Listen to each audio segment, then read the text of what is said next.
Hello everyone. This is probably one of the most important chapters of the course, which is how to properly research cryptocurrencies. And we also share with you a few tips on cryptocurrencies that we think are very important to be aware of. As usual, trading cryptocurrencies, trading in general, trading Forex carries a high level of risk and may not be suitable for all investors. So for those of you that are watching this video on demand, please read through this disclaimer thoroughly before moving forward. So we talked earlier about how the best starting point for researching cryptocurrencies is coinmarketcap.com. Whenever you click on coinmarketcap.com, you get a few things. First and foremost, you obviously get what the current price is. You also get a chart on how it's been performing recently. And from there, you can assess, whether the movement's been recent or it's been a movement we've seen for a while. You can also link to their website. It's very important when you're learning and investigating cryptocurrency, particularly one that may not be as popular as Bitcoin. You want to go through their website. You want to make sure you understand what makes them unique, what distinguishes them from their peers. What's the story that they're trying to tell? What are they, what information they're providing. And you want them to have a good website, so providing you with as much information as possible, because that information is a sign of their transparency. Now, when you look at cryptocurrencies, it's also important to distinguish whether you're looking to invest or trade digital currencies, because they obviously have a lot of volatility. So you can trade them on an intraday basis, or you can invest in them for a larger move. And, based upon that, there's different ways to look at cryptocurrencies. That's also why we provided you with some trading strategies that, are useful for those of you that are interested in day trading, or, a strategy for those of you that are interested in investing in cryptocurrencies. But the first thing to start off with is there's no such thing as valuation in cryptocurrencies, because a lot of them, aren't even really used. They're companies that are just beginning. They may be a concept. So valuation is not an accurate way to determine whether the price is going to continue to rise or the price is going to fall, because cryptocurrencies are impossible to value. And then when you think of a cryptocurrency like Bitcoin that goes from $400 to $600 all the way up to $5,700 within a year, it's almost hard, whether you're a new trader or an experienced trader, not to think that there's some sort of bubble that's happening.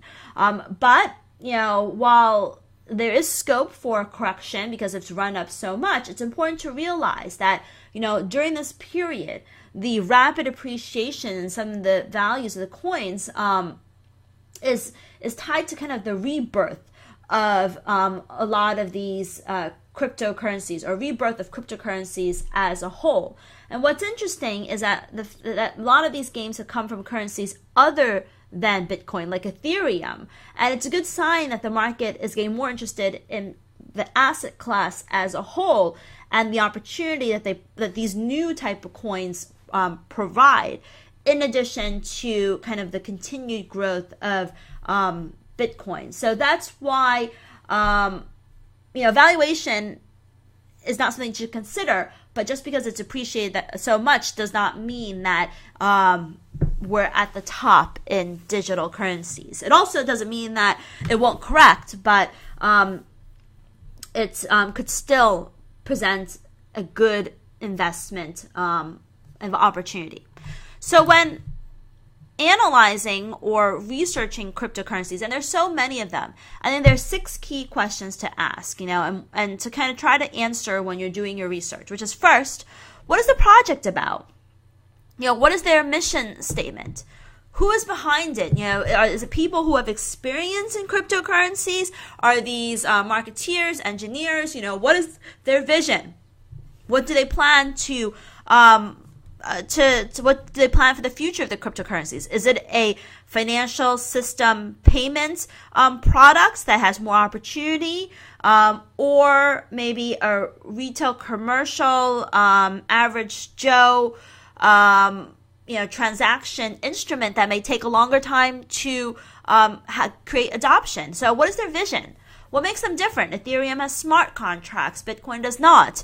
Is that difference something that you see as having, as being, having market opportunity? Is it something that you think really has growth potential? What is their market cap? You can get that from Coinbase.com and CoinMarketCap.com, and they'll tell you whether or not this product is something that a lot of people are interested in.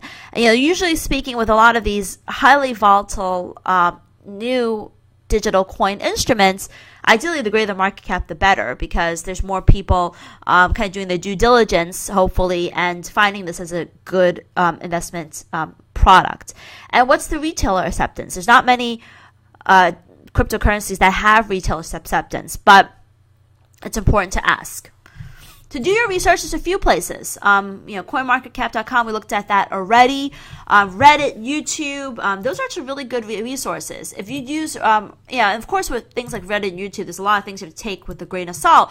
But if you do Reddit Litecoin, Reddit Bitcoin, Reddit Ethereum, what you'll get is a whole kind of, chain on this. And of course, Reddit's very, very popular, and as these are digital currencies, it's gotten the greatest adoption by, people who are very savvy enough to have all these conversations on Bitcoin. But the bottom line is you get a lot of random, useless information, but you also get links to breaking news, people's views. You got to, use your own judgment to see whether the information is useful or not.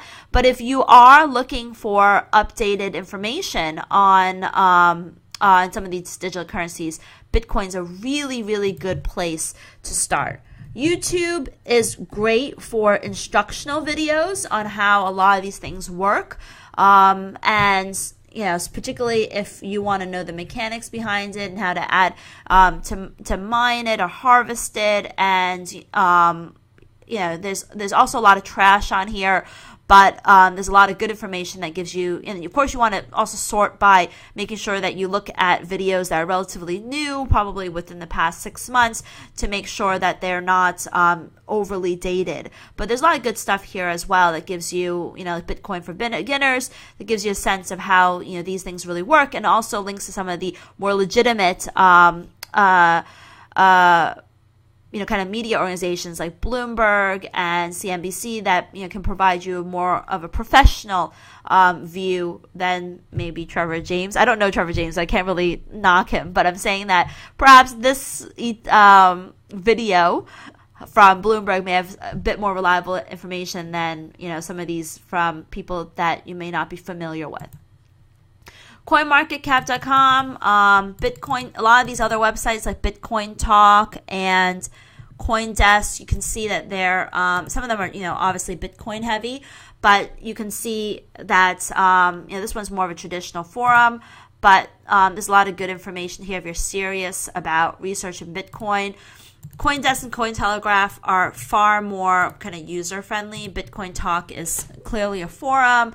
CoinDesk is, articles related to Bitcoin and digital currencies, and so I think this is a good place if you're looking for filtered information to look at. So these are good sites to visit if you're doing your research on cryptocurrencies. So what drives cryptocurrencies? Oftentimes it's coin-specific news, network stability. If there's any sort of network issues that like new innovations or technology or hacking that can affect the specific value of a coin. Also, government regulatory announcements, whether they're banning certain things like China, or they're paving the way for the acceptance of certain coins, like Japan. Media also influences the value of cryptocurrencies. A lot of media coverage that tends to be positive for the currency, particularly if it's positive media coverage. And then there are stops, because these things move a lot. Sometimes these stops and price action get triggered, and you get these very quick unwinds that are driven by nothing more than stops getting triggered and people being forced out of positions. What are the best cryptocurrencies to buy or sell? Well, of course, there's no best cryptocurrency to buy or sell, but in my opinion, the best cryptocurrencies to buy or sell are probably, the most liquid ones, and the ones that people are the most interested in like Ethereum as well as Bitcoin. And the reason why I say that is because there's a few things you need to know about cryptocurrencies and their volatility. First and foremost, Bitcoin is actually, believe it or not, Bitcoin is the purple line. XMR is the gold line. Dash is the green line. Ethereum is the white line. So Bitcoin is actually less volatile than some of the other cryptocurrencies. So while on a dollar basis the swings are significant, on a percentage basis the swings can be less because it is more actively traded, more actively used. It actually has some sound fundamentals to it, and it's and it's the most popular and most well-developed cryptocurrency. So if you're looking for quote-unquote safety, which none of these are really safe, Bitcoin is probably safer. Now, of course, Bitcoin has a very high price to it compared to the other ones. So you may not be able to invest as much, or if you invested a lot, the dollar movements are very large. Whereas for some of them, they're much cheaper. So it may not be as much of a pain on a dollar basis to your account, but on a percentage basis, it can also be quite significant. But in my opinion,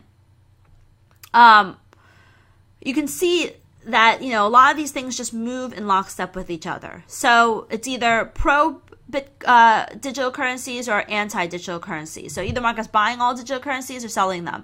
Of course, there are situations where you may have network instability that causes one, or news, coin-specific news that causes one coin to rise in value versus the other. But at the end of the day, they're very much correlated. So for that reason, it really doesn't matter which one you buy or sell, unless you're coming in from the really, ground up on something that you truly believe in, because at the end of the day, they all kind of move in the same direction.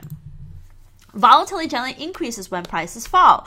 Because there's no sound fundamentals for most of these coins, when prices fall, people get nervous and they want to bail out more, and because the prices have run up so much, they usually sell more aggressively than they may have they may be buying in an uptrend. So usually the uptrends in digital currencies are slower, more gradual, and more reserved, whereas the sell-offs are more jagged, more aggressive, and oftentimes will go beyond what most of us may anticipate, or most of people trading may anticipate. And I think it's a very important characteristic if you're trading these digital currencies, which is that if you're buying, you got to be more patient with it. If you're selling, it's going to be a lot more volatility. It's going to move quickly, so you better get out quickly because the swings can also be large as well.